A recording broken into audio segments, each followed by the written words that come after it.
Well, it's almost time for the Arkansas State Fair, always a fun time, but recently organizers say they've noticed some issues that they and fairgoers, they're not a fan of. THV 11's Ian Russell explains why those in charge of the fair say there's a new needed change to the curfew. Yeah, officials with the Arkansas State Fairgrounds tell me their goal is always safe and family fun, but they say in recent years that hasn't really been the case. So some new rules are coming up in 2023 to get back to that goal. There's not much happening at the Arkansas State Fairgrounds right now. The fair's not for a few more weeks, but inside this building there is one new addition, and you can spot it right inside the front door. You're going to have a few people, a few bad apples. We're just trying to eliminate as many of that as we can. New changes to the curfew rules for anyone under 18.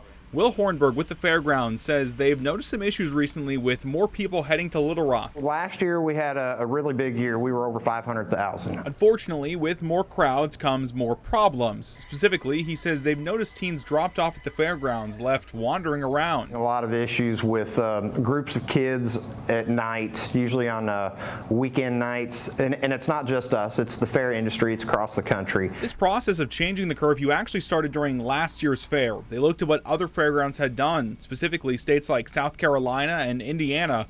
Hornberg says those states saw success, so they decided to try it here. After doing that and talking with local law enforcement, everybody was on the same page. We said we need to move forward. Starting this year, anyone under 18 will need an adult, someone over 21, after 6 p.m.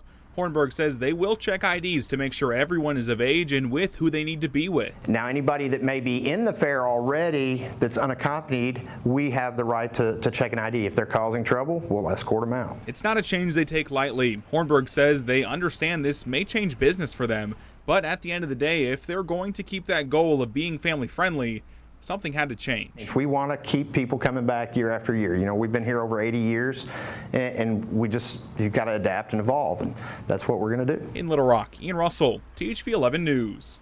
Ian, thank you. The fair's website does have more details on the new policy. We've made it easy. We put a link on our story at thv11.com.